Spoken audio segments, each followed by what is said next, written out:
Welcome back, everyone. My name is Judy Blake, and I am with Family Fit to Family Network. I am the leadership coordinator.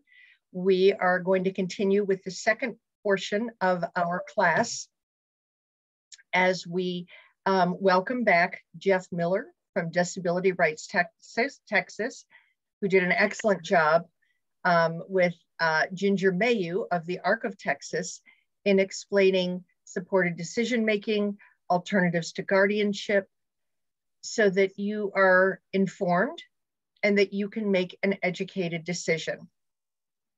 We all want change. We all want the best for ourselves, for our loved one. If you are on this Zoom session and you're a person with a disability, you want the best life possible. If you are a caregiver, you want the best life for your loved one. So what we're going to talk about next is how to make that happen. I know that there is a lot of, conflicted feelings about the legislative process. I completely understand that. In fact, I just see now, Stephen, you've written to everyone. You feel that it's not worth it to reach out to any representative. Because there is no Republican Party anymore. It's, yeah. And what we want to do, Stephen, is to just explain how to share your story. One of the things that Family to Family Network that we try not to do is, we try not to politicize. It makes no difference to me if somebody's Republican or Democrat. That makes no difference to me. What we try to do is have policies in place and laws in place that respect the rights of everyone. And that's what we want to do. That is our goal. So I do understand your thoughts, Stephen. I'm so glad that you shared that with the group because you're not alone, I'm sure. And given all that is going on in our country, I mean, I'm a big NPR junkie. For those of you who don't know what that is, it's National Public Radio. And there was another mass shooting in Indianapolis yesterday at a FedEx location. I don't know if it was the place of work or an office or the facility or the packaging. I don't know. But whenever I hear another mass shooting, I'm heartbroken. I'm absolutely heartbroken. So we have elected legislators. We want to work with them. And Ginger, you're up. You're our gal for that. And she does a great job because I have seen her in action many times. And I hope that not this legislative session, but the next legislative session, I can meet you in Austin and we can go at it again because you are great at it. Thank you. I really appreciate it, Judy. And my favorite thing to do is have people like you come and speak out for yourself. So, and Stephen, I'll just say, I think it is perfectly understandable, particularly right now, to feel incredibly frustrated, no matter what side of the aisle you're on. Everybody is struggling. Everybody is defensive and angry. And so it's completely understandable.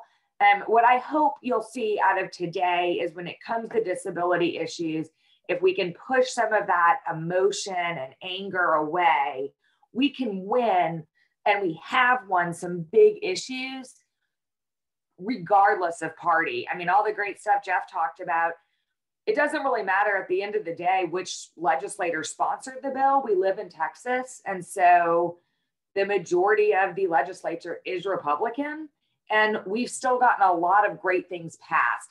And so I hope that through my presentation today, you'll see how we can still create change. We need to support each other through it and not do it alone, or you will really get jaded and that anger will take over. And this session's been so interesting. And I know Jeff and I have talked about how it's so much harder to work this session and not have our friends and other advocates around us to support us, because that's what keeps you going when you are frustrated. So I'll just kind of set that framework and then kick it right off. Thank you. So as Judy said, I'm Ginger Mayeaux. I'm the Director of Public Policy and Advocacy for the ARC of Texas. I'm going to talk to you guys today about, I'm framing it as a legislative update, but we're going to really cover kind of what does the Texas legislative process look like? How can you provide input into this wild world? And then finish up with some of the issues that are the ARC of Texas's policy priorities in case any of you are interested in getting more involved, which I would love. Oh, I got to share my screen. I just realized y'all aren't seeing my screen. I was just about to say that, but I was waiting for you, Ginger. All right. Are you guys seeing my PowerPoint? We do now. Okay, perfect. I'll let you look at it now since I didn't let you see it before. All right. So this is just the obligatory who the ARC of Texas is if you're not familiar. We protect, promote, and advocate for the human rights and self-determination, as we've already talked about a lot today, of Texans with intellectual and developmental disabilities.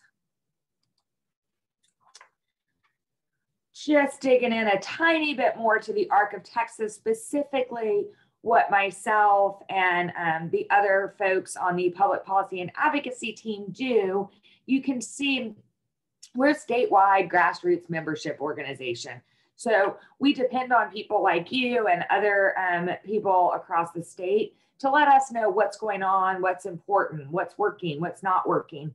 So we can then try and relay that to decision makers, whether it's at the legislature or the state agency level like HHSC, TEA, et cetera.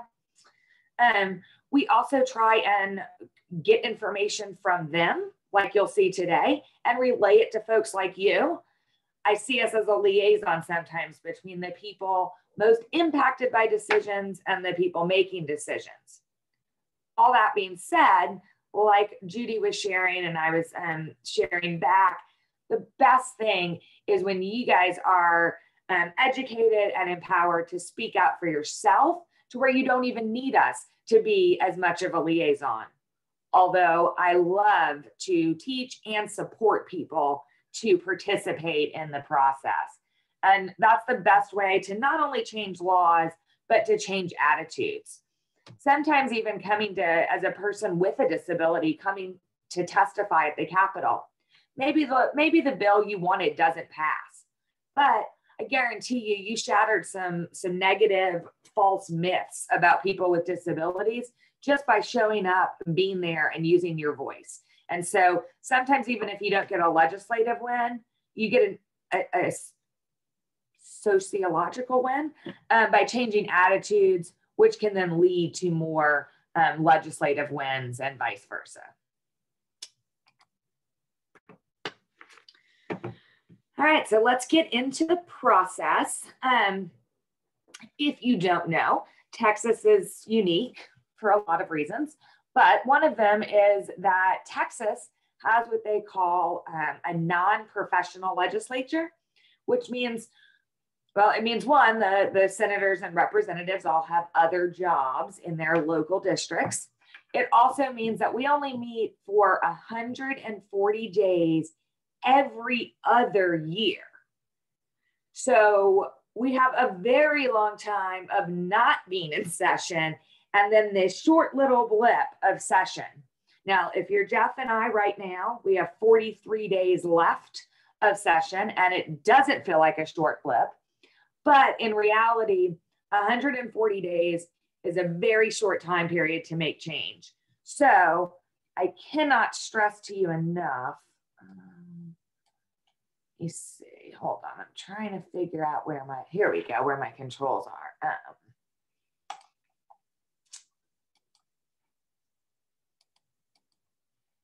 All right, now I think you can see me circling. This part where there is no session is really more critical than this part where there is session. Just keep that in mind. So it's okay that there's only 43 days left of this session. you have your work cut out for you. Come The work starts in June 1st, because sine die, which is the last day of session, is May 31st. Sorry, Jeff, what were you saying? I was just saying the work starts on June 1st. Yes. Because you got to implement all the things that happen during the session and figure out how to make things less worse or less bad or something. Anyway. Well, it's true that I always say the devil's in the details. A good bill implemented poorly could be worse than a bad bill initially. And so we like to be involved in the implementation as well. And hopefully all of us will cross paths again, and I can do training on what makes good public policy outside of session. So I would love to do that sometime. In addition to working on implementation during the interim, which is the non-session period, it's also important to start laying the groundwork and building relationships and informing and educating decision makers. Because, as I said, in 140 days, now this is last session. This session is the 87th, but since we're not finished, it didn't make sense to try and do this slide right now. Last session, there were over 7,000 bills filed. Not even 1,500 of those actually passed. You can pretty much equate that 7,000 to 7,000 issues coming across a legislator's desk. So, and those issues are all over the place. From schools to railroads to guns to Medicaid, which is complex just in and of itself. All of these things coming across their desk at once. I could go on and on. I mean, you can imagine all the things that come across their desk. And if you look at the committee names, you'll see, there's a lot of stuff. There is no legislator that knows very much about any of it, because it's too much for anyone to know that much about all of it, which is why it's important for you to know your legislator, them to know you, and educate them before they get in. I walk into offices sometimes and I'm in there to tell them, we need to fund the wait list. We need to get people into community-based services. And halfway through the conversation, you go, they don't really understand Medicaid. So they don't really understand what I'm talking about. They think we already take care of people with disabilities. They don't get it. Don't wait until you only have 140 days and they're looking at 7,000 other issues. Start immediately on letting them know those basic things and who you are and that you're a resource. And you're probably going to get sick of hearing me talk about that. So again, just kind of diving into the process to make sure we know what we're talking about and how things flow. This is a super simplified version of how a bill becomes a law, because you don't need to know the in the weeds details. That's what the ARC of Texas, disability rights, family to family is for, is to help navigate those really in the weeds details. And I even have to cheat sometimes, and I've been doing this for over 10 years. But this is the basic process, and most people will remember it similar to that old cartoon of I'm just a bill sitting on Capitol Hill. It's similar in Texas as that would be. So, okay, real quick, I know we've been talking at you all morning. Do you all know how to use your annotation tools? It's okay if not, I'm going to tell you how to do it. We'll see if it works. So, yeah. Don't worry. Okay, so does everybody, now I don't see what you see because I'm sharing screen, but at the very top, you should see next to like a green thing that says something of view options. Click that. View options, okay. Oh, and then annotate. You should see annotate. So click on annotate. Yeah. Oh. Then when you click on annotate, does everybody see the little thing that says stamp? It's got a check box above it. Yeah. Click on that. And you can pick any of those things you want. The star, the heart, the X, the arrow, whatever. click on it, and then go on over to my PowerPoint and put a mark wherever you think you can inform the process or make a difference at the Capitol. I can start us off if that helps. There you go. Jeff got it.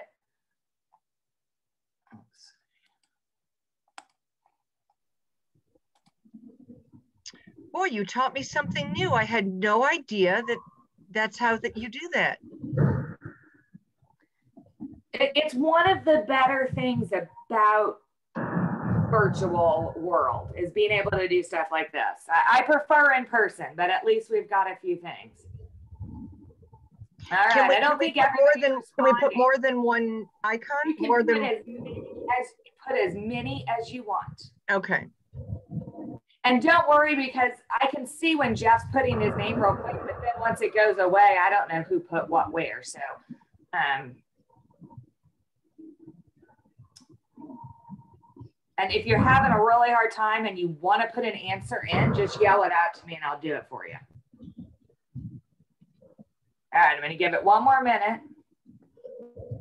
If it helps, there's no wrong answer. And that's a pretty big cheat. Ginger, Stephen was asking, so roughly 1 of every 5 bills gets passed. Is that correct?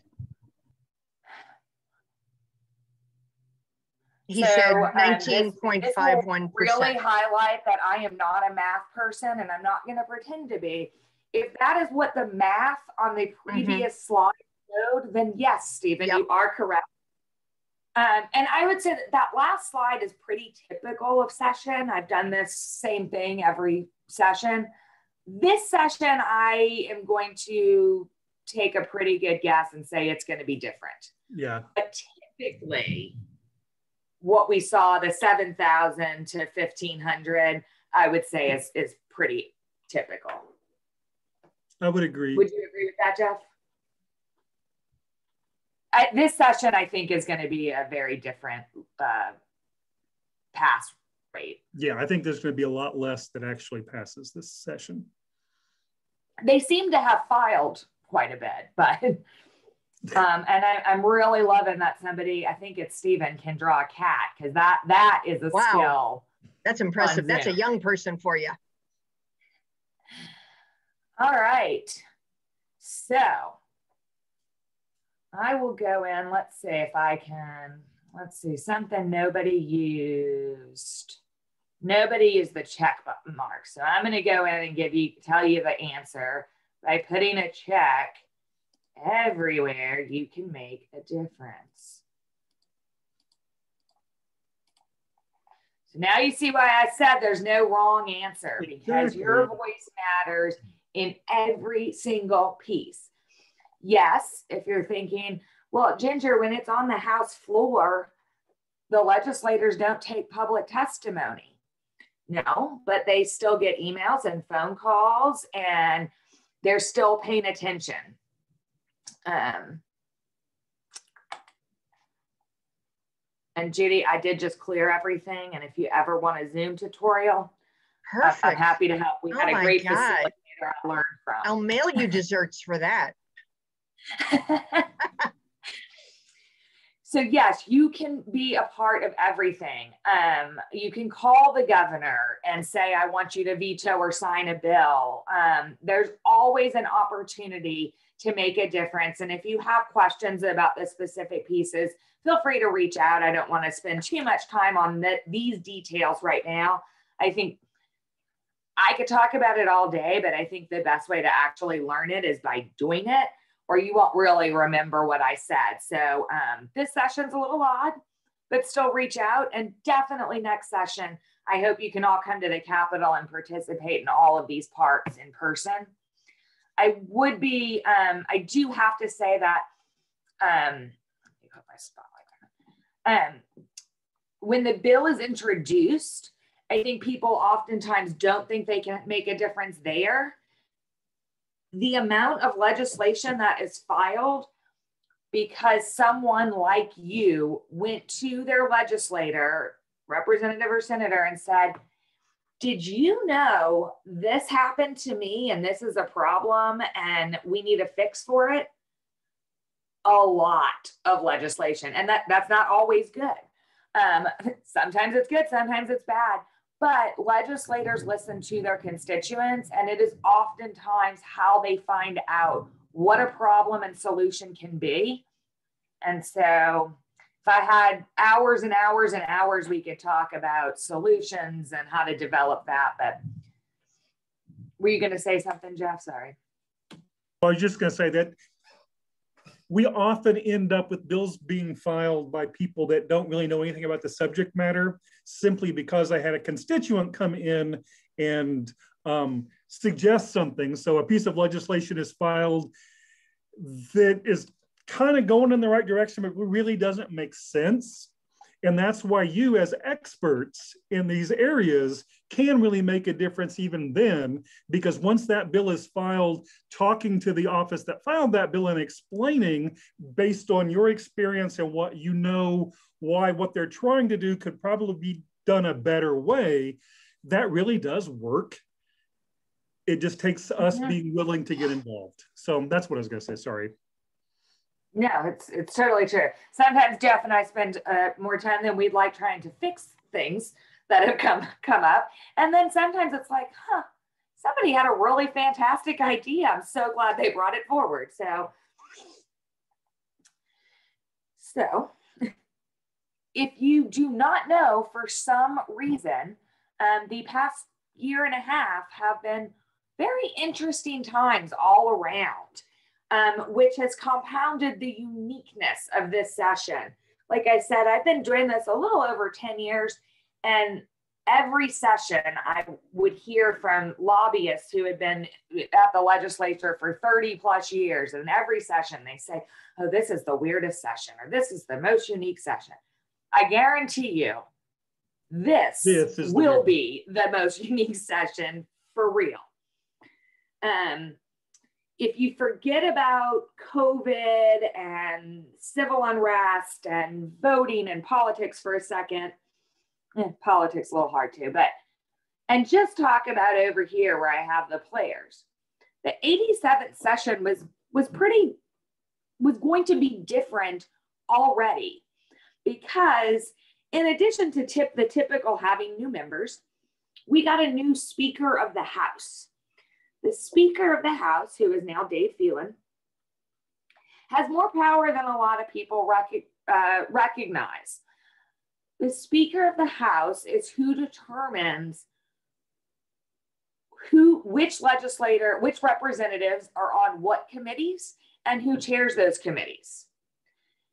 A new speaker can mean big shakeups. Now, we had a Republican speaker to a Republican speaker, so you typically don't see major shakeups, but we knew we were going to have some interesting differences this session anyway, because the long-term chair of appropriations, which is the fancy way to say the budget, in the House, Representative Zerwas, which you guys might be familiar with because he was in your area, retired or switched jobs. I don't know how you want to say it.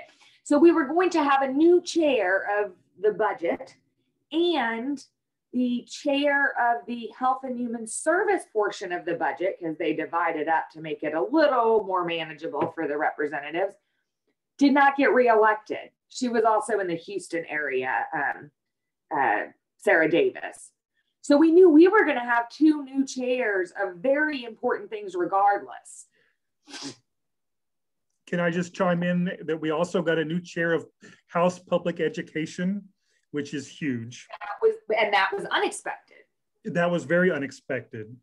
And we got a new chair of the House Elections Committee, which I don't know if it was expected or unexpected, but the person selected was pretty unexpected to most people, because he was someone that didn't have a lot of experience.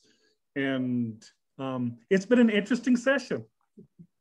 We could do Jeff and I could do a whole presentation just on that committee. And yes, so the speaker, that was all going to be new. In addition, the commissioner of the Health and Human Service Commission is fairly new. This is her first session in this role. So lots of shakeups. Then on top of that, the budget has been all over the place. There was a point where they said we were going to have this huge budget deficit. That was, gosh, late 2020. We thought we were going to have this huge budget deficit. Then we thought it was going to be okay. It's been all over the place. So the budget right now is a huge factor. Then obviously we've got COVID. The legislature has to address issues with pandemics and disaster preparedness and all the things that COVID brought. And they had to figure out how they were going to do things at the Capitol during a pandemic and keep people safe. And then, as I mentioned, obviously we've had a year and a half or longer that's really highlighted a lot of the racial injustice and criminal justice issues in this country have been highlighted quite a bit in the past year and a half. And there is some polarizing with that. And then voting after the 2020 election has really blown up as an issue. A lot of these things were named as governor priorities. And so we knew we were walking into all of that and had prepared as much as we could to strategize around this very unique session. And then this happened. Suddenly, everything we thought we knew turned over when Texas froze. That shifted priorities quite a bit. I don't know if you guys feel this way, but I feel like we literally just lost a week. That's why we're rescheduled here today. And so that changed things with the budget, with the priorities, with the discussions. I mean, it just kind of flipped everything on its head. So a little more into the COVID-19 stuff and not related to bills related to COVID-19, but what was going to be different about this year because of that? They did start off a lot slower than normal. They didn't do all the pomp and circumstance and let's file a resolution to say we love family to family or, you know, Houston or whatever. They didn't do a lot of that. Otherwise, it's pretty much been business as usual from the legislator's perspective. I would argue that is not the case for the public input, but from the legislator's perspective, they've kind of just been functioning like normal. There's been a lot of speculations on limiting the number of bills that will be heard, and we are starting to see that as the session has gotten to this point. We've heard only bills that don't cost money, bills that are simple and cleanup bills, bills that don't have a lot of opposition or a lot of testimony. Those are the only bills that will be heard. And we are seeing that impact, hence what we talked about earlier when Stephen brought up the 1 to 5. I think this session is going to not follow the typical path. I'm not going to dive into all the differences or the House rules versus the Senate rules on how to provide public input because it changes. They don't enforce stuff. I can still anticipate them getting rid of a lot of this. So I'm actually, I don't know if Jeff, you feel this way, but I'm surprised they haven't already gotten rid of some of the mandates they put in early on in session. There is a mask mandate, but they don't enforce it. So they are only allowing virtual testimony in the House and only if you're invited and the committee chair allows it. And to date, I have seen that happen one time, and it was House Appropriations, Health and Human Service. Other than that, I have not seen virtual testimony. There are some committees that regularly have virtual testimony, but most committees in the House don't. But it just depends on the chair, which really sucks because in some committees, they're actually getting input from lots of people, but in most committees, only the people that are either paid to be there or don't have to worry or don't worry about getting sick are being able to participate in person, and it makes a huge difference. Yep. And you guys can see on here that really, like I said, it's pretty much the House and the Senate are business as usual, with the exception that if you're lucky, they might allow virtual testimony only in the House. And there is a portal, an online portal in the House that you can go to and submit written comments. It is still unclear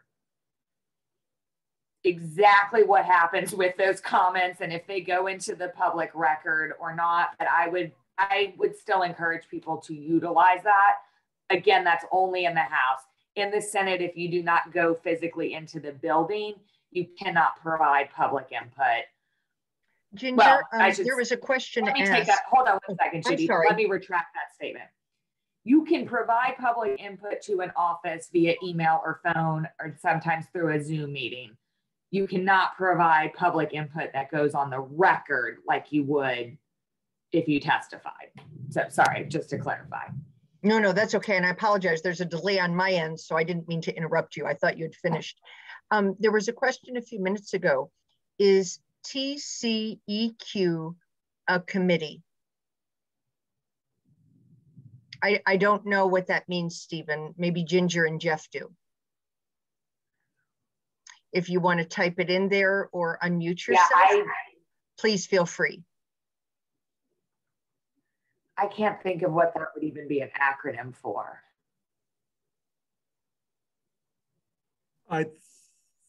Yeah, Texas Commission on Environmental Quality. Oh, okay. That's a state agency, correct? Right. Yeah. Okay, so there you go. Yes. Yeah. So it's not a committee, it's a state agency. Oh, Texas Commission, yeah. Okay. I would imagine they would still be in place. I can't imagine we wouldn't have one. Yeah, the agencies are still there. And that is not an agency that Ginger can speak to. I could make assumptions based on Health and Human Service and TWC that I do work with, but so as you can see, we had all this moving along. Again, we had the winter storm, the vaccines rolled out quicker, the mask mandate and the statewide mask mandate ended. Basically, this entire session you can just think of as pivot. If you haven't seen the Friends episode with Ross on the couch, you should. But this has kind of been the public policy and advocacy team at the ARC of Texas's motto, not just for session, but for the past year and a half, is pivot. Just be ready to pivot at any moment. Now, that being said, despite the super odd session, the tactics and strategies to pass a bill really remain the same. I know I just talked about how testimony, if you do not feel safe entering the building, then testimony is very limited. And it is also very difficult. It is more difficult to schedule appointments via Zoom versus just walking from door to door and walking in. However, whether we had COVID and remote or in person, it doesn't matter. This session and last session, I would argue that the strategies that are most effective are the same, regardless of if you're in person or remote, because what makes the biggest difference is, one, your connection and relationship to your own representative and senator, hopefully that started during the interim, and two, being able to have one-on-one conversations with the legislative office. Testimony is fun. It's good to get on the record, particularly for organizations like Jeff and I's. And yes, it's fun to go to the Capitol. It's fun to have the spotlight and, it's an adrenaline rush. At the end of the day, the meetings with offices one-on-one, where you can tailor your message to that particular office, and answer their questions and have more than 3 minutes is going to be more effective.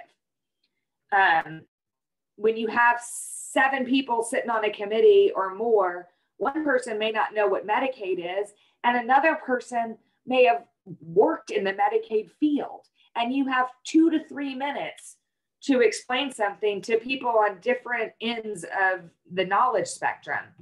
So those meetings are key, especially if it's your legislator and you've already developed a relationship.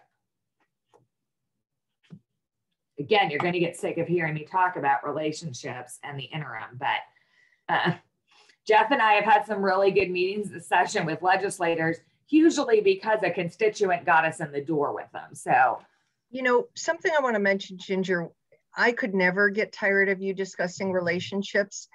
And at the end of this, I'm going to be sharing a flyer with you all, because we are having a symposium in June every Tuesday, and it's called Creating a Meaningful Life Speaker Series. And we were having nationally renowned speakers, and one of them is talking about social capital and building relationships. That's how we make things happen. When I talked about that circle of support, that's building a relationship with your legislator. So you keep talking, Ginger, no need to apologize. Oh, I want that. If that's the main takeaway, I want people to get from this, because you don't have to be a policy wonk or a lobbyist to make a difference if you have relationships. So how do you, and I'm just going to give you guys a heads up, like if you can't hear the thunder, you may. It is pouring where I'm at. If I lose internet or anything, I will get back on quickly. I have a generator, but it will be a delay. But I'm just going to apologize right up front. I've had 4 days of rain here, and I have lost power a few times. So now I want to talk about, how do you get your issues passed? I have this statement, it's not enough to be right. And I could talk about this all day. It's probably something Jeff and Judy have also heard me talk about a million times. But I think one of the biggest mistakes advocates and individuals and families make when trying to advocate is not understanding that it's not enough to be right and trying to move past that, get past that emotion. If it was enough to be right, you wouldn't be here. I wouldn't have a job. That's not how legislative or agency decisions work. And in reality, that's just not how life works. So just remember, it's not enough to be right, but that doesn't mean that you can't still win. So if it's not enough to be right, then what do you do? There's lots of types of advocacy. This is not comprehensive. These are the main 2 people are familiar with, I would say. And this direct lobbying paid professionals, folks, you could also think of as typically the money. And that's power, right? Money is power, especially in politics. If I can say, Representative Miller, I will give you X amount of money towards your campaign and all this. And then Representative Miller is probably going to support my bills and work hard on them.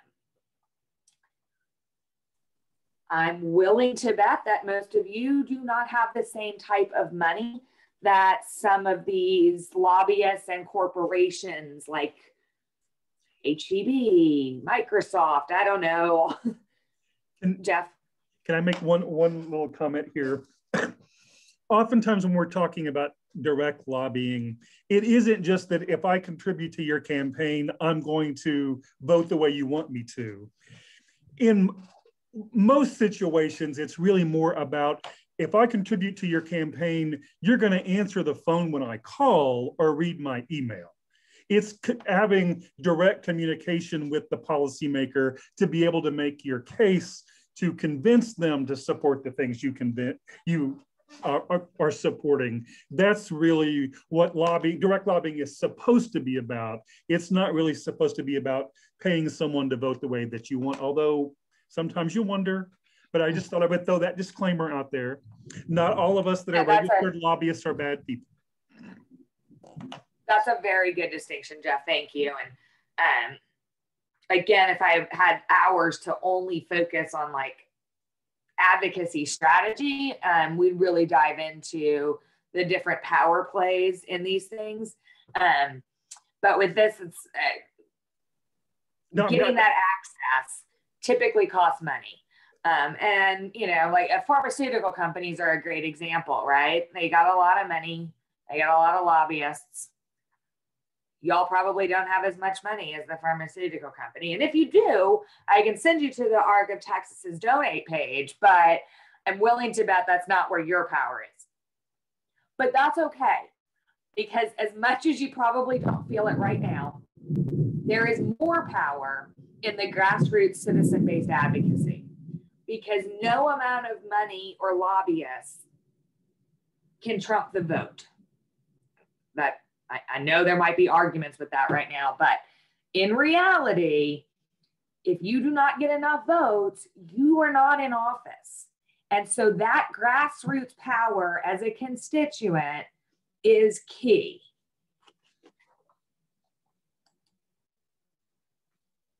So after I just probably made people feel like, oh, great, I don't have a lot of money. How many people do I need to trump the vote and, you know, to trump money and all that kind of stuff? This is my, like, remember, we stay positive.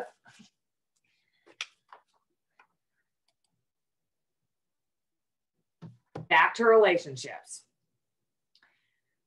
So yes, you want to be a constituent, you want to vote, because that's the power over the money. The more votes you have, that's going to trump the money.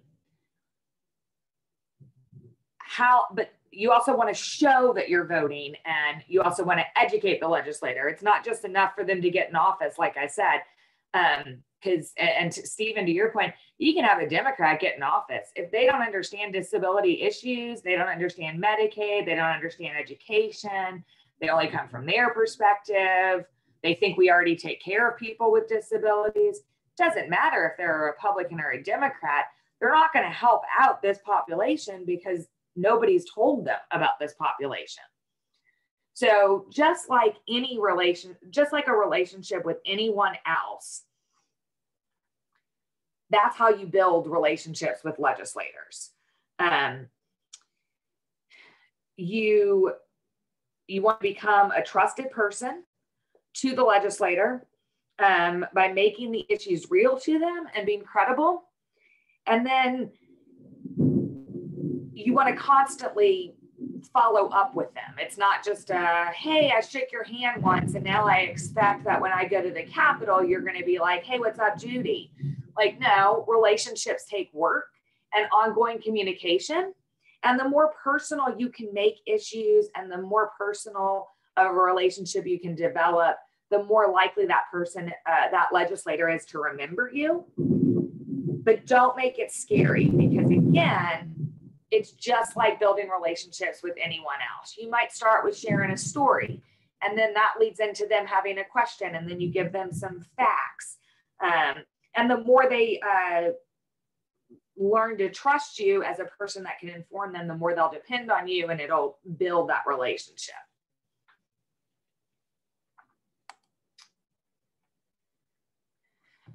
So in order to do that, if you were going to go to the Capitol, you want to start by knowing your issue, right? Because if you go in and you don't know your issue, then you're not going to be very credible to them, right? Like, that's not helpful. You're not educating them on anything. You're just telling them why you're right and what your experience is, and it's not enough to be right. It's also helpful if you know a little bit about your legislator. It's okay if the first time you don't, because that's how we build relationships.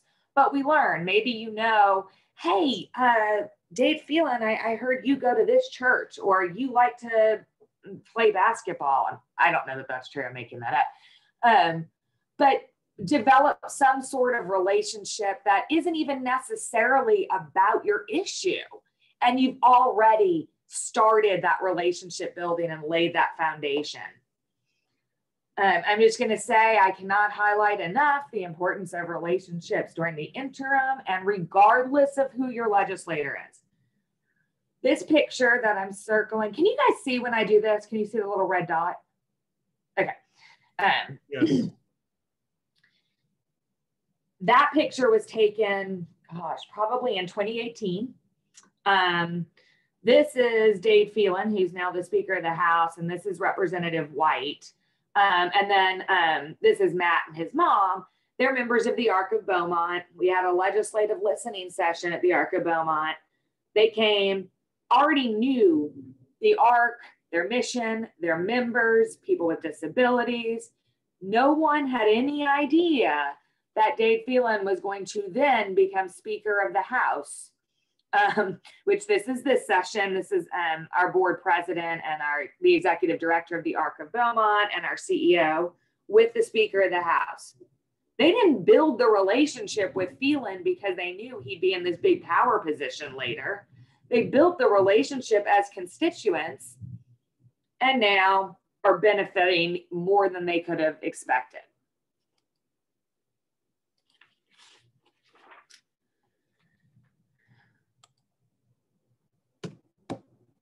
All right, so how do we make these issues real? I keep saying, build that relationship, make the issues real. Personal stories are important. So first off, now I'm going to keep talking about why personal stories are important, but data is also important. And I'll make that link in a second, and then we'll dive into the issues. I'm watching my time here. So now that you all know how to use your annotation tools, and I can see some of you are enjoying them this whole presentation, go ahead and go back up to it, or you can yell it out, whatever's easiest. If I said, would you guys, who is more interested in picture number 1? Either put an annotation tool there or yell out. Who is more interested in picture number 2? I know more than, okay, there we go. Jennifer, Judy, come on. I know more of you are interested in one of these. I'm interested in picture number 2. All right, thank you, Erin. So, there we go. Perfect. I'm gonna hedge my bets and say all or 99% are gonna be more interested in picture number 2. Even Jeff, who is like the epitome of a policy wonk, I think would be drawn to picture number 2 because look how adorable she is, even with Stephen making her a cat. So I'll tell you a little story to highlight the importance of this. So this picture number 2 is my friend and former coworker, Lauren. Lauren has cerebral palsy. And as you can see in this picture, she's using, I don't know if that's a gait trainer or a walker, to be honest, but a device to support her. With that, Lauren got early childhood intervention services. Obviously in this picture, Lauren couldn't walk independently. If you met Lauren now, she's in her 20s, she's getting her PhD, and she walks independently. Lauren learned to do those things because of the support she had through early childhood intervention. It was critical to her learning how to use her muscles and support her in the individualized way she needed to be able to walk as independently as possible. So why is that important? Well, that story, you're like, oh, that little girl is cute. That's wonderful that she now no longer needs the walker. That's great. Well, then I can come over here at the data piece. This is an actual picture from a budget document and say, all right, Representative Blake, Lauren benefited from ECI. Right here, this strategy is what we need to fund ECI. And so if you don't fund it, then there won't be more kids like Lauren that learn to walk independently. Well, that's important because it's important to have this data so the legislator knows where that is and what it impacts so they know how to vote. But it's really easy to say, $14 million is a lot of money. Let's just get rid of line item F.2.1. It's a lot harder to say, let's go ahead and cut out Lauren and the other 5,000 kids like her.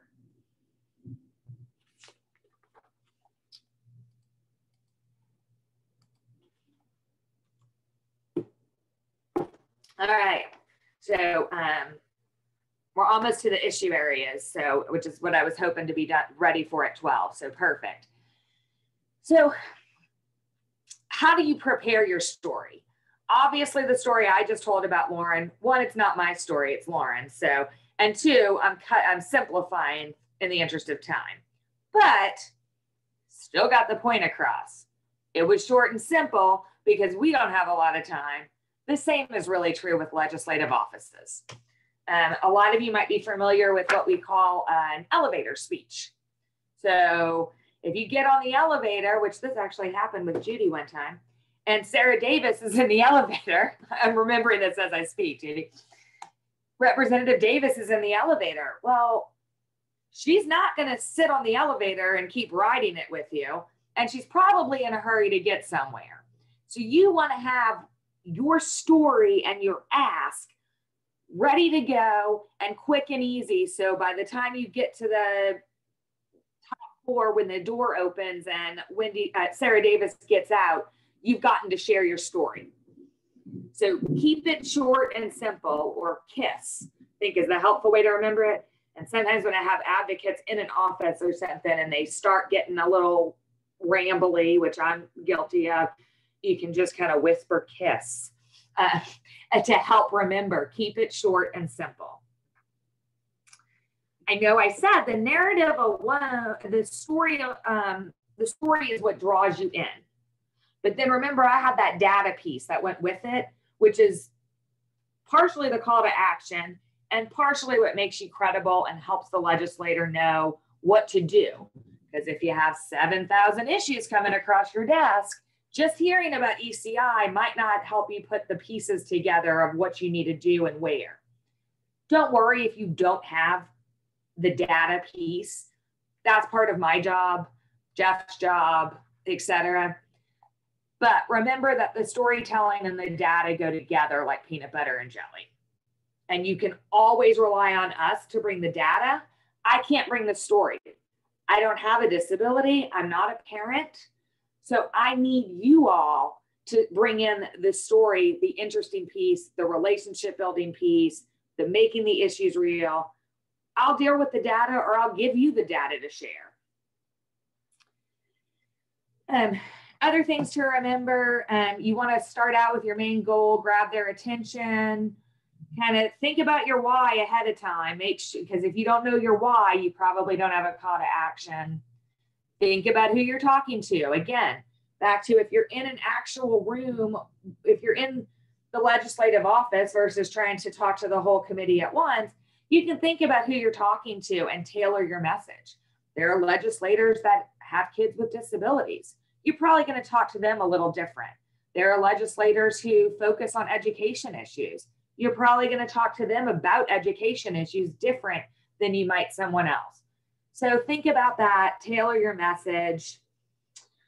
Think about how it makes you feel and how it would make the person you're talking to feel. That's where the story comes in. What story is going to impact this person and make them not forget? And then lastly, always, always, always have a call to action. Legislators do not just want to hear about your life. They want to know what they can do. And I know that might sound counter to everything I said about just build relationships, but you don't talk to your friends all the time with an ask or a call to action. But the call to action can be simple, like, hey, my child or I really benefit from the home and community-based services waiver or from early childhood intervention. I really want other people to have that. Can I answer any questions for you about what those services mean to me? Were you going to say something, Jeff? I'm just going to say that, especially during the session, you always need to have that ask. If, though, there are times during the interim when you're introducing yourself to your state legislator, your senator or representative, that maybe there is a time when you're just simply there to make an introduction and to build credibility, them understanding why they should trust you on certain issues. So then when there is an issue that needs something done, that's when you make the ask and they might listen. So, but that's interim. During session, you're exactly right. Time is really of the essence when you've got 8,000 bills they're looking at, so you got to make every second count. And again, don't get nervous if you're like, oh gosh, how do I know what to do when, and if it's session, if it's not. Again, that's what we're here for. I can't bring the story, but I can give you all the other pieces you need to make your story matter. Exactly. All right, this is my last slide before we dive into the fun issues for this session. And this is real easy. After you, so if we just did this, so you know your issue, you know a little bit about your legislator, hopefully you've already developed the relationship with them. You go in, you tell your story, you give them your data, call to action. Afterward, always send a thank you. It can be an email or handwritten. That not only helps them, I mean, it's not only nice courtesy, but it helps them remember you and is another opportunity to get your issue out there again. It's like, thanks for listening to me about whatever your issue is. So it is kind, but it is also strategic. And then back to what I said about always being credible. If you don't know an answer, that's okay. I guarantee you know more than they do already because it's your life and your experience. But if you don't know an answer, you just say, you know, I don't know, but I'll get that and get back to you, and then follow up with them. That's going to make you credible to where when they see something come across their desk that mentions disability, they're going to pick up the call and be like, hey, Jennifer, I saw this. What is your opinion on it?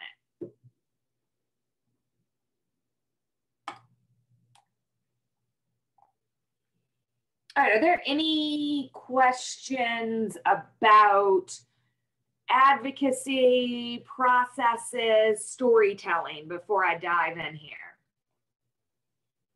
We did not have any, so I think you're good to go. I guess I'm just doing such a good job, huh? Yes, you've done a fantastic job. You are. So I'm going to talk about the Arc of Texas's some of the Arc of Texas's legislative priority bills. I'm going to frame them through the ARC's 4 pillars or policy priority areas, which will make sense as I go through. So this is our first policy priority area or pillar. These are broad guiding statements on our for our 4 core areas. Enhance quality of life for all Texans with IDD. You can obviously see more, digging in a little bit deeper to what that means to the Arc of Texas and why it's important. But then, now I'll go into how do we enhance the quality of life for all Texans with IDD. So the budget is always going to be a key piece of legislation for any issue area, but it's particularly important for the IDD population. The state budget is almost 50% of the state budget is Medicaid, and Medicaid is a lifeline for people with IDD, particularly when it comes to long-term services and supports. That's a whole nother presentation that I won't go through, but if you're ever interested in navigating services in Texas, that's one of my other favorite things to talk about. In the budget this year, HHSC, the Health and Human Service Commission, originally asked the state to fund about 3,500 people into waivers. So this is about 3,500 new waiver slots for people. If you were sitting here right now going, what is a waiver? I've never heard of this. Then you need to reach out to me or Judy or Jeff immediately, or put it in the chat and I'll reach out to you. Ginger, we had a question. Yes. And thank you for saying that, because people all the time do not understand about Medicaid waivers, and it is so important. Yes, and it's okay if you don't know. Absolutely. I want to make sure you do know. Absolutely. Stephen asked, wouldn't expanding Medicaid under the Affordable Care Act fix some of these issues? Yes and no. That's a great question, Stephen. This has come up a lot. Expanding Medicaid doesn't address waivers. And waivers are where people with disabilities, particularly IDD, get those long-term services and supports that are so critical. And Medicaid expansion doesn't address waivers. What Medicaid expansion would do for people with IDD is more secondary. Medicaid expansion may support people in the direct support professional world who work with people or support people with disabilities, and things like that. But we also want to make sure legislators don't conflate the two. It's not if I fund Medicaid expansion, then I can't fund waivers. They're really not the same animal, and so they need to be kept separate. But Medicaid expansion would absolutely benefit people with IDD in a lot of secondary ways.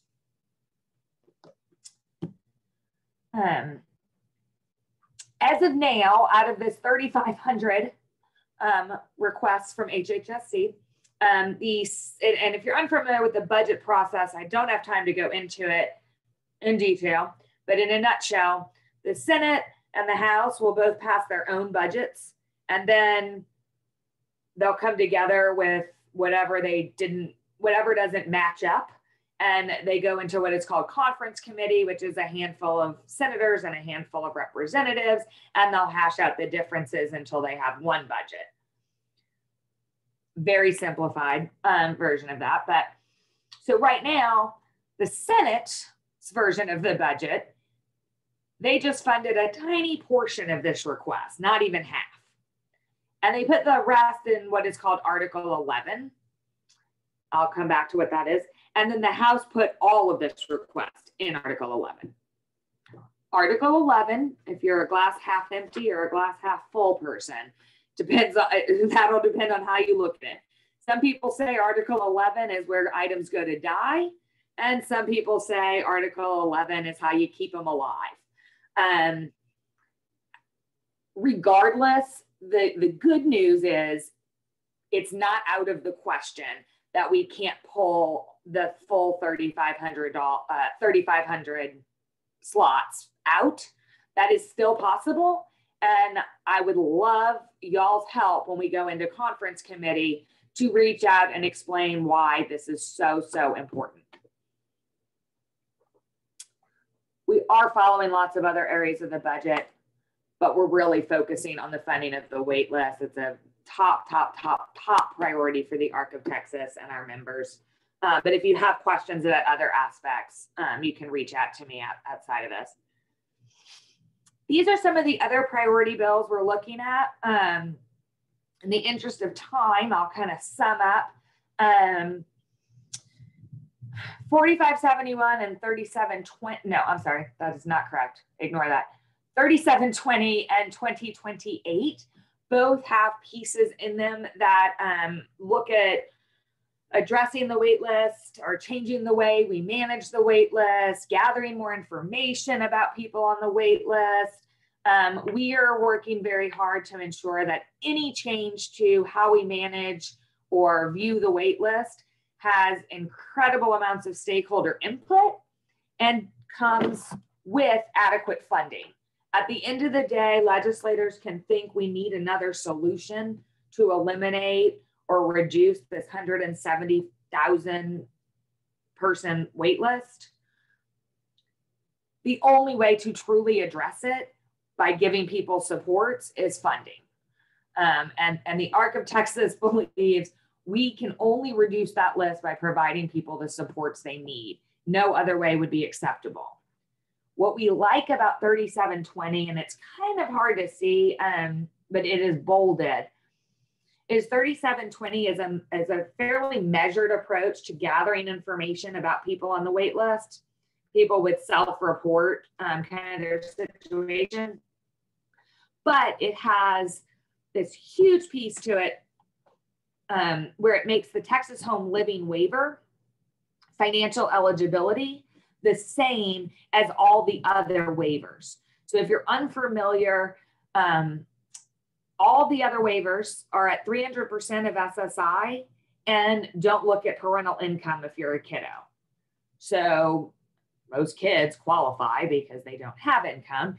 And then, you know, lots of adults can qualify because they can still work and have up to 300% of SSI and qualify.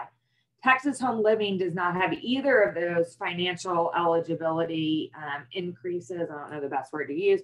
And so a lot of people who could really benefit from that waiver can't access it. This bill would make the financial eligibility the same as all the other waivers and could really provide a lot of supports to people who can't access it now.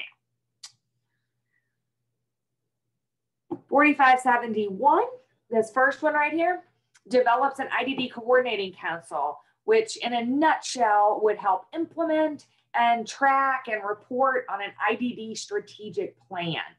That is really important because there is not there's no coordination between different agencies and different areas of Medicaid, et cetera, that support people with IDD. And so if we can bring everyone to the table and look at a plan that addresses things state and systemic across the system, we could better utilize state resources and support more people, identify barriers to quality care and address those in a more effective, efficient way. I could go on and on. I will, at the end of this, jump in and grab the link to the ARC of Texas's website, where we have all of the testimony we have submitted is being posted. And so a lot of these bills, if they've already been heard, you'll be able to see our testimony, and hopefully that'll explain some of these issues in more detail. And I'm gonna go kind of quick because I know we're running out of time. And the next one I really want to get to. So the second pillar of the four we have is ensuring civil rights and justice for all Texans with IDD. And Laura, this is kind of the section that relates to what you were talking about earlier. Lionella, if I said your name right again, this would be an area of the priority area for the ARC of Texas that you might be interested in as well. We have a ton of bills in this area because voting and criminal justice fall into this area. And then unexpectedly, there's been a lot of guardianship related bills, and that also falls into this area. Really quickly, I'm not going to get into the death penalty one in Texas because it could take a while to fully explain, though that bill is going to be heard on Monday. One of them is going to be heard on Monday. And I can connect you with Alex Kogan, who leads this initiative if you're interested. The expanding the use of supported decision-making agreements, SB 824. Jeff mentioned it earlier. This is and so this will help cut my time. Thank you, Jeff. SB 824 has not been called for a hearing yet, but if you all would like to call the committee and ask them to schedule it for a hearing, that would be fantastic. And you can, again, reach out to me if you would like to do that. I'm happy to support that. What it would do is, as Jeff mentioned, it's technically already allowed through the Americans with Disabilities Act. But what we were hearing from a lot of legal professionals is confusion and fear that if a supporter was in the room while talking to the client or the individual, then it would waive confidentiality. I think, as Jeff said, we view it similar to a sign language interpreter. It doesn't waive confidentiality. It's a reasonable accommodation. But if the confusion and the fear is out there, people aren't going to be encouraged to use it. They're going to be discouraged, et cetera. So let's just go ahead. We'll put it in code or statute and give attorneys that protection they feel they need.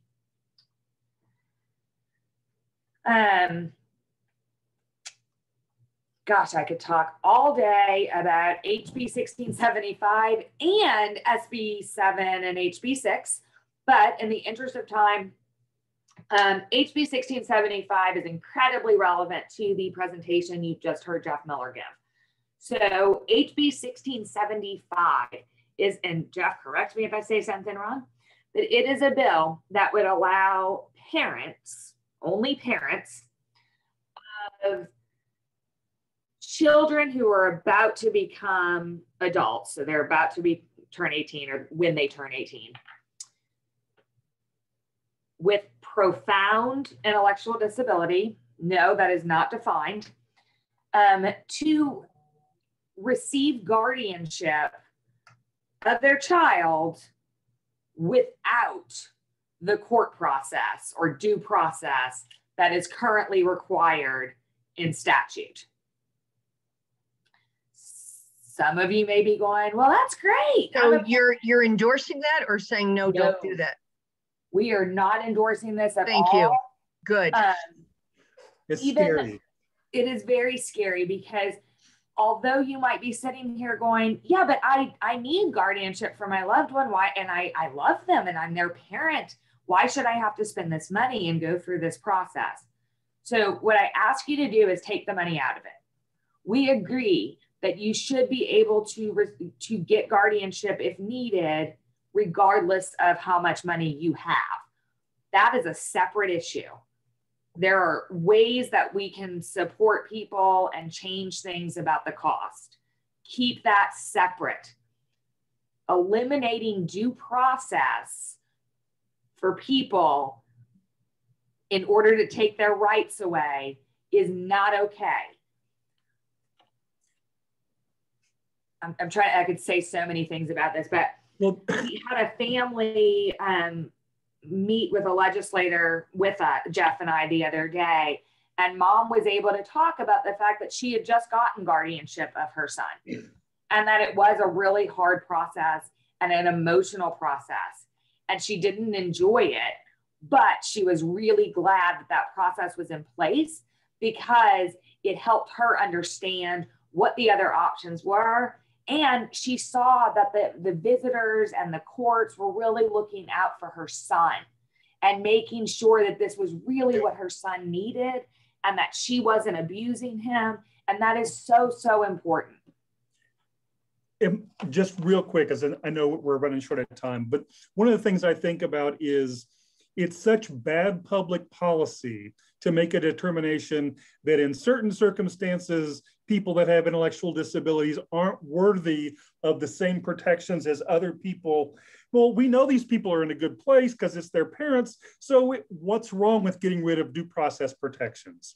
Well, if we make an exception here, where does it end then? So if there's another situation, well, if someone needs institutional level of care, maybe they don't need as many protections either because they're going to be taken care of. So let's get rid of the process to forcibly put people in institutions because we're just there to protect them. I mean, you can see where I'm going with this. Where does it end? It's just bad policy to determine that based on a diagnosis alone, we can make determinations about what people need and deserve. So I'm sorry. No, again, I could talk about this all day because it is very scary. All those fantastic things that Jeff talked about with guardianship reform and all of that, where we've taken huge strides forward into respecting people with disabilities, regardless of their label, this takes huge steps backwards and puts people at an incredible risk. This is also one of those bills that was brought to a representative by a constituent who thinks they are doing what is best because they think it is best for them. We do not make public policy based on one situation. And so this is an example of the amount of time Jeff and I have spent trying to kill this bill because one person thought it was a good idea and now all these other people who don't understand it have jumped on. So if you don't already, I'm just going to do the, if you don't already follow the Arc of Texas, please do reach out to me or Judy and we can get you the information because when this bill comes up in the Senate, we will be sending out an action alert and asking people to please ask that they do not remove due process from the guardianship process, because that is, it should not be easy to take away someone's civil rights.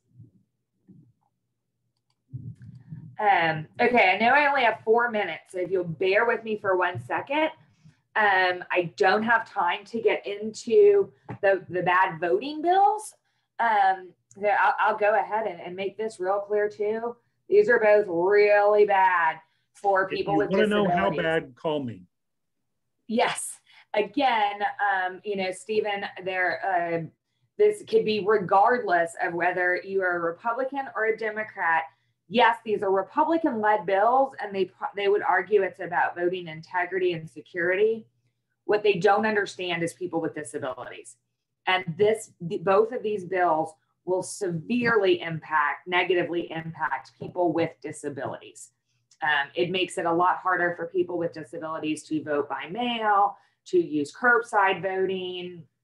And one of the biggest issues we've been struggling with is to have a supporter with them, helping them vote, which if you don't understand IDD, I can totally see why Judy going with her son and being like, remember what we talked about yesterday, would look like, oh, Judy's telling her son how to vote and taking advantage of him. When in reality, Judy knows how to talk to her son to help him remember and make an informed choice. So these are very, very bad bills for people with disabilities. Hopefully only one of them sees the light of day again, but we don't know. But again, if you follow us, the ARC of Texas will be putting out an action alert when it's time. And we would love to talk to any of you, Jeff or I, or both of us, about how you can help change these bills.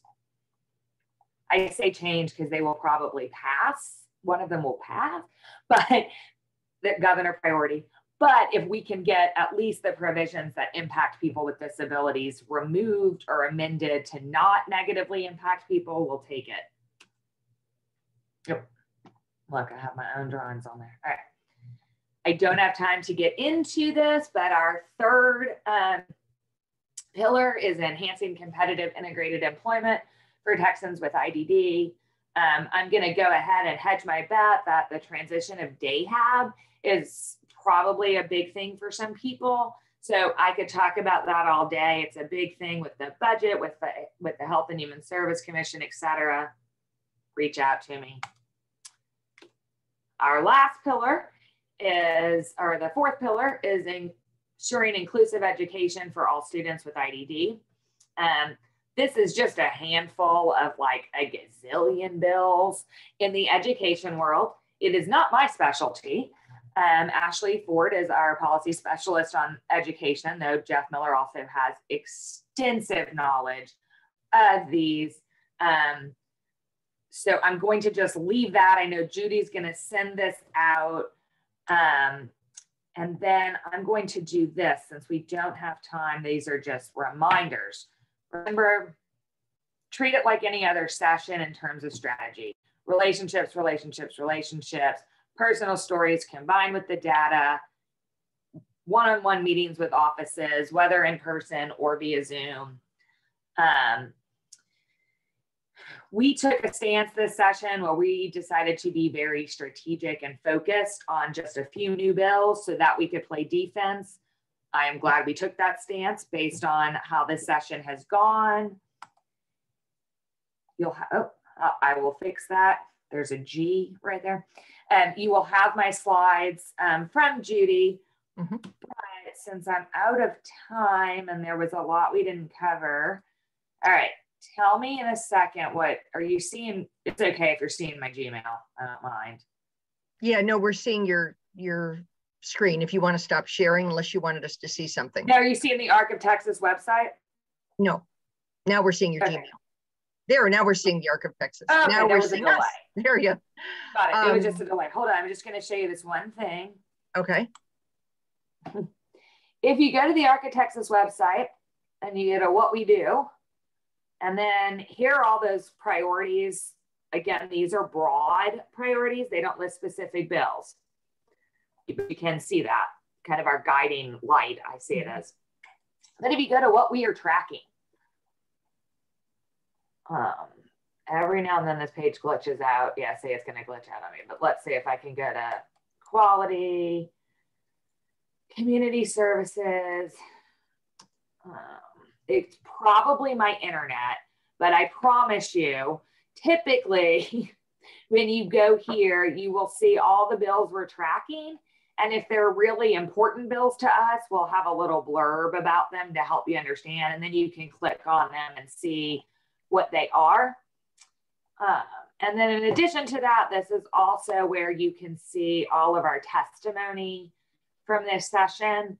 And so you'll get to read more about those bad voting bills, the guardianship, etc. They are all listed here, and we'll continue to add to it. Hopefully, you guys can get to the tracking site, even though I can't. And Judy, if you just tried and couldn't, please tell me so I can tell our communications person. Okay, I can do that. Ginger and Jeff, because I want to be respectful of everybody's time. And we had such great questions and such great exchanges of thoughts and ideas, which was one of the reasons that I know that you had to run through it so quickly. I could never thank you enough for your time, for both of you, for your expertise, for your wisdom, and for caring about our families, for caring about our communities, and just for the people that you are. I could never, ever do this job alone.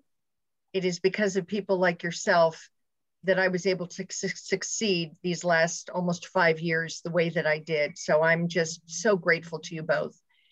I will be emailing everyone a flyer. We are having an extraordinary series called Creating a Meaningful Life. I will email everyone the flyer. It will be every Tuesday in June. It will either be noontime or 6:30 to 7:30, all Central Standard Time. And really talking about creating a meaningful life. You know, what happens when your loved one turns 18? We call it falling off the cliff. When they stop going to school, the importance of developing relationships, customized employment. What does that look like? So we are very, very excited about that. For those of you who turned in the advocacy documenting form, thank you so much. I will be sending it again to make sure. Ginger has put in her email address. Jeff gave you his. And if anyone wants them again, I'm happy to send them. Thank you for your comments in the chat box. I'm just so grateful, and I thank you all so much. Please feel free to reach out to me, to Ginger, to Jeff. If there is something that you still don't understand, if you want to get more involved, trust me, we can make that happen. We welcome you. Yep. So I just thank you so much. Please fill out the survey, and I wish you all a great, great rest of the weekend. Jeff and Ginger, if you could stay on for just 1 second. Thank you all so much. Thank you all. It was wonderful to kind of meet you. I hope we cross paths. Oh, yep. That would be fantastic.